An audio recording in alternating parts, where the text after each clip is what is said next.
So I think one of the most interesting things, most of this chapter happens in like somewhat of a flashback. This is all going down right before we get that final scene of the last chapter, right? With Kaiser, Melody, and Kacho all discussing and talking about how they can't give the letter to Hulkenberg because Hulkenberg is passed out. This even occurs a little bit before Kacho even gives the letter to Benjamin, because we get a little bit more context in regards to that actually makes Benjamin come off as a lot more competent than we ever thought before.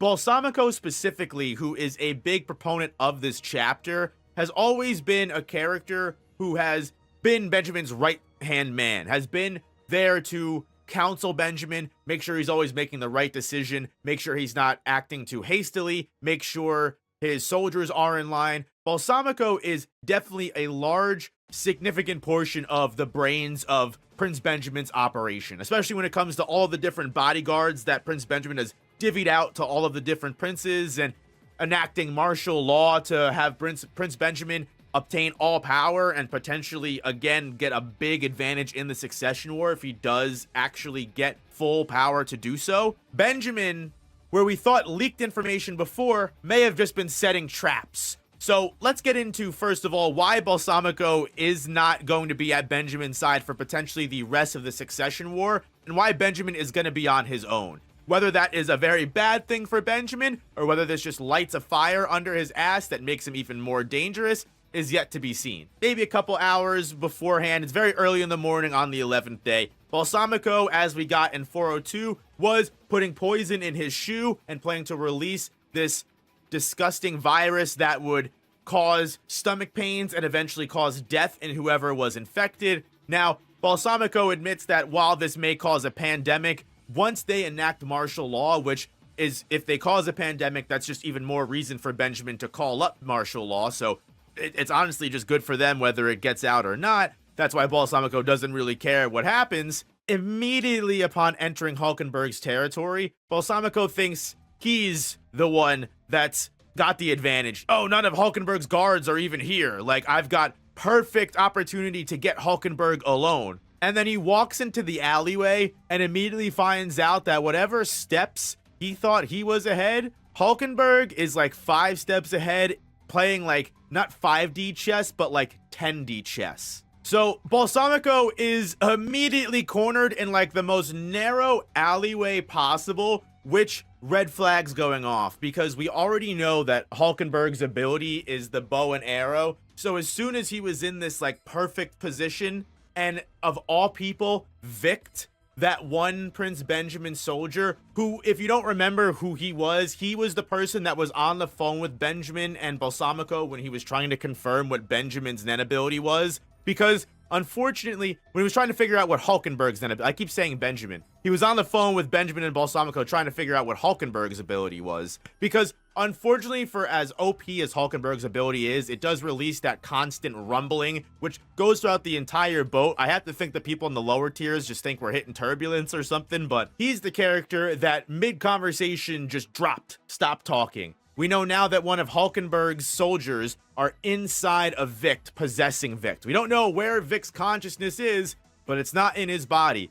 And now, keeping Balsamico in this little narrow alleyway, he starts doing like military sign language to him and starts saying, hey, I figured out what Hulkenberg's ability is. And this is just enough to keep Balsamico in place for Hulkenberg to hit him with a possession arrow. Now, it's really bad angling, but the way that he does this is really interesting. Because if you look just a little bit down the hallway, you'll immediately see that there's actually a bunch of people that are crowded in the area, talking with each other, and overall just going about their days in Hulkenberg's quarters. Which the military sign language, sure, makes Balsamico think he's among friends. Because again, Vict is appearing as one of Benjamin's bodyguards. Why would Balsamico question him especially when he's starting to give out some small little information? But the problem is these people that are around the area are giving Hulkenberg all the coordinates that he needs to aim his arrow perfectly.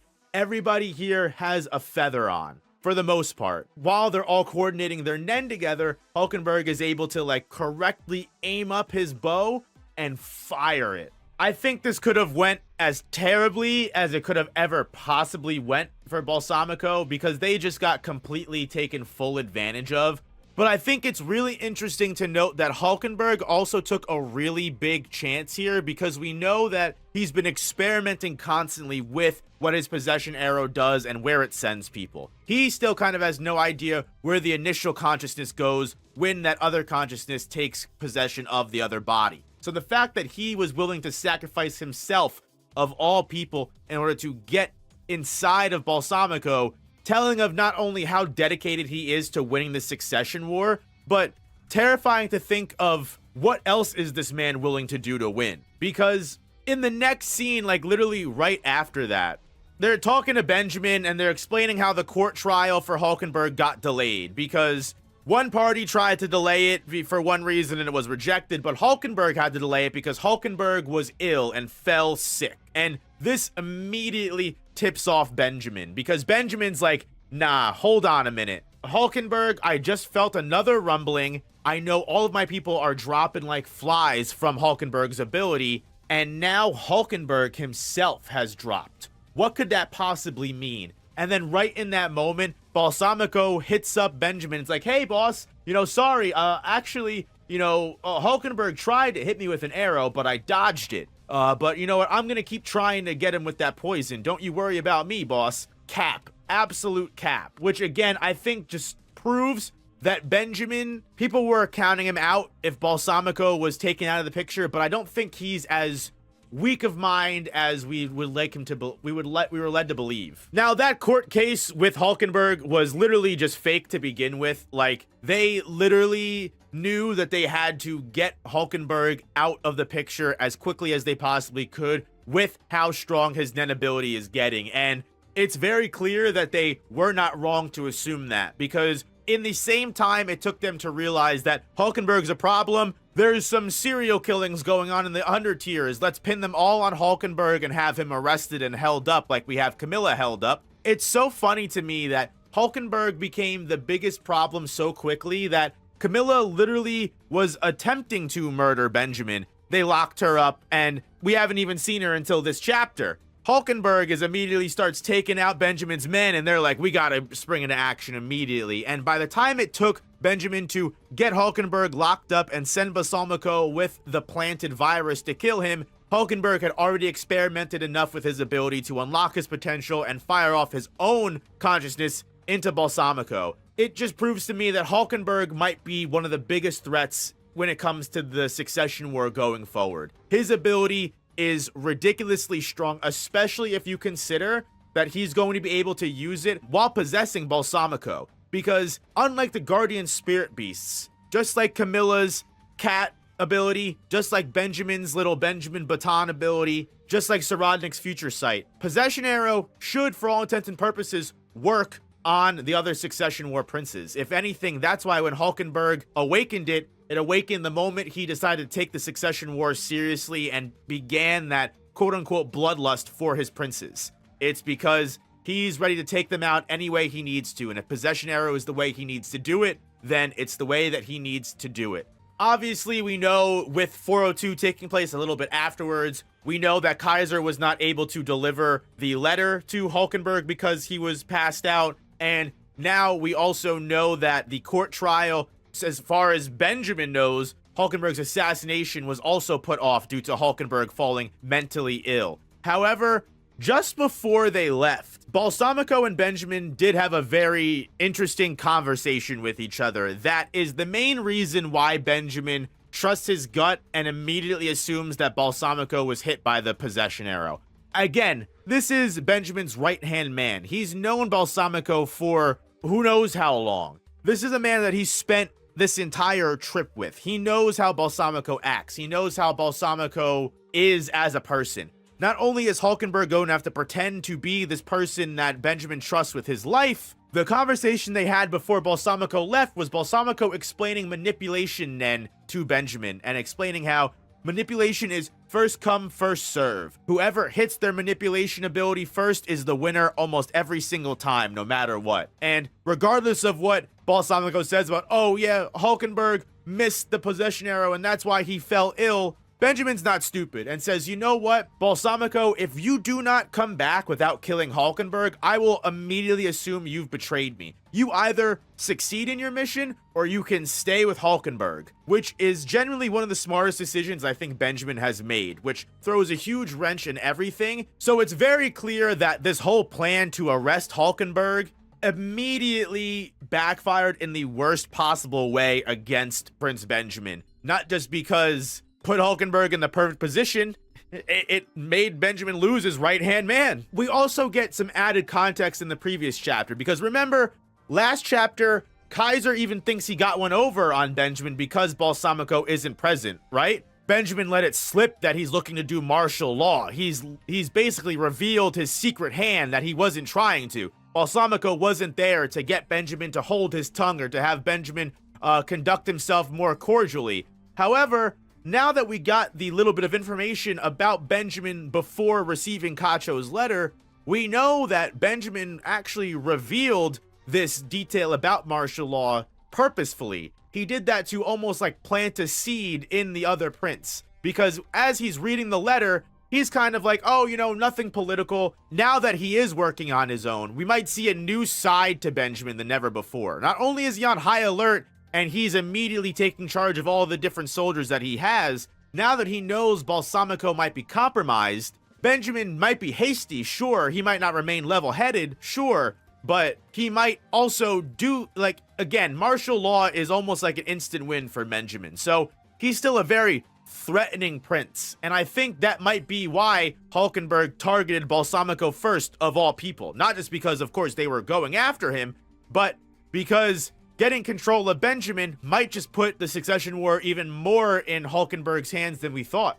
Like, the 5D chess Hulkenberg was playing is already present when Kaiser goes to meet with Hulkenberg, right? And he finds out Hulkenberg is collapsed in a coma. He can't deliver the letter to Hulkenberg. Big sad. But what Kaiser does find out is he reveals the existence of Nen to one of the Justice Bureaus, one of Hulkenberg's staff members. Hulkenberg's staff member shows the feather and goes, hey, Hulkenberg told me to show you this if you revealed the existence of Nen to me. Whatever Hulkenberg is planning, it's big, and it plays more with just the people that are around him. He has loyalists everywhere. I mean, think about it. Even Balsamico thought that Hulkenberg was supposed to be alone, but he has no idea the amount of people that have dedicated themselves to Hulkenberg's ideals and who they are. Because the fact that Benjamin has already lost Balsamico, but now Balsamico is getting possessed by Hulkenberg, and they're all plotting that Hulkenberg is going to die, Kodu tells Kaiser.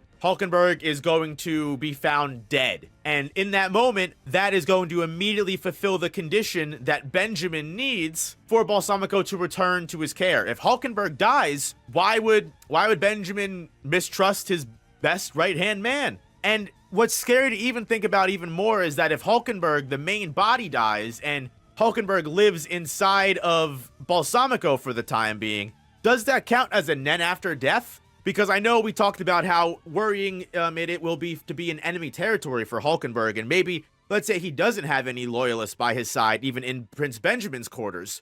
The main body dies, and Hulkenberg's consciousness is inside of Balsamico with the power to perform Possession Arrow. Who knows if Balsamico has their own Nen ability? Who's to say that Hulkenberg's Possession Arrow doesn't immediately get a level up, and he doesn't even need his supporters Nen anymore to take over a prince? The amount of power that he gained in the Kaken Empire just from ascending from 9th to 1st Prince is insane. Let alone he'll gain the power of Benjamin's Guardian Spirit Beast most likely, and Benjamin's Benjamin Baton. Benjamin's Guardian Spirit Beast might be powerful enough to deflect against the Possession Arrow, but at this point, who knows? It could disperse the little evil curse spirits that were attacking Fugetsu. We don't even know what that Guardian Spirit Beast full power actually is.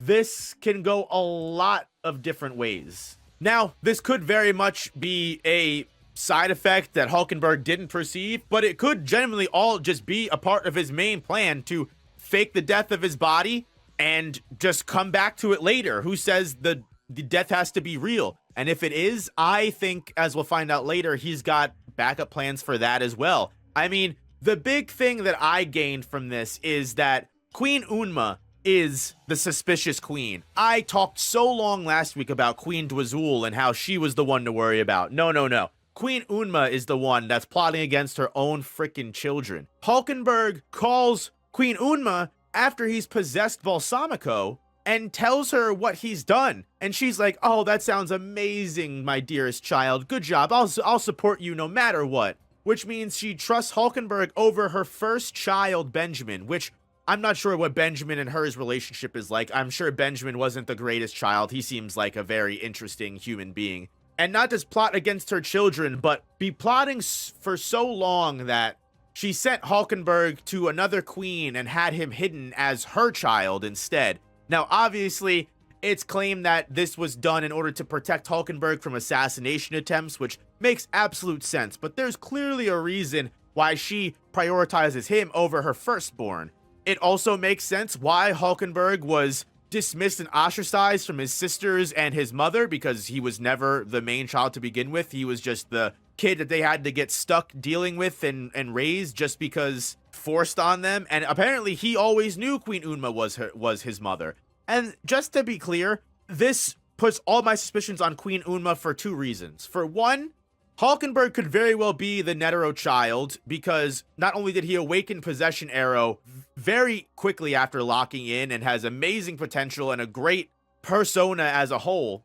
If Queen Unma is plotting against her firstborn with Nasubi for another child, it makes sense that Beyond is, collaborating with Queen Unma. But the one thing that makes me think, except not thinking about Halkenberg for a second, but thinking about Saradnik, now that we know that Halkenberg is definitely Queen Unma's child, look at Queen Unma, look at Halkenberg, look at Prince Benjamin.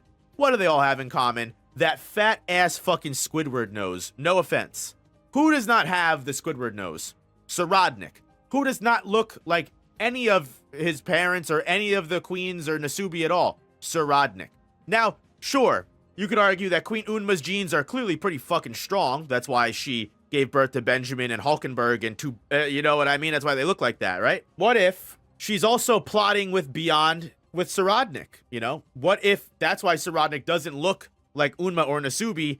The Netero genes overrided the Hugo Ro genes, if you get what I'm saying. While it makes sense that she would prioritize Halkenberg over Benjamin because that's the Beyond child, it also calls into question why Saradnik looks so different from his brothers.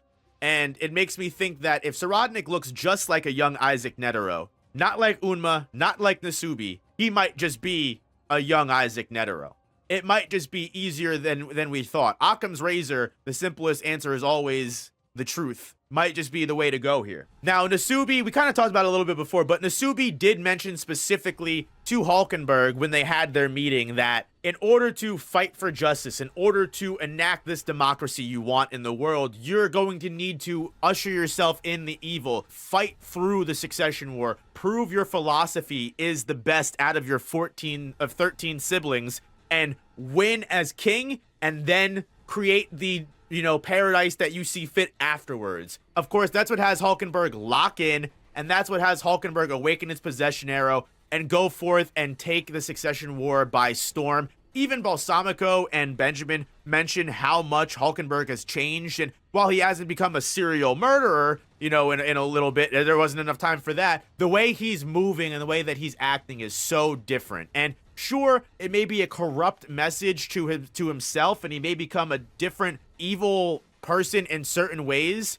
If Halkenberg still relinquishes power by the end of this and says, I do want democracy, he'll be fine. But I worry that Halkenberg might go through that age-old trope of becoming the monster he didn't want to become after doing everything he needed to get to that destination. It's the age-old tale of, you want to be a good king, you want to be a good person and help everybody, and then by the time you take all the steps necessary to become that king, you understand why the king was that way and you don't change anything.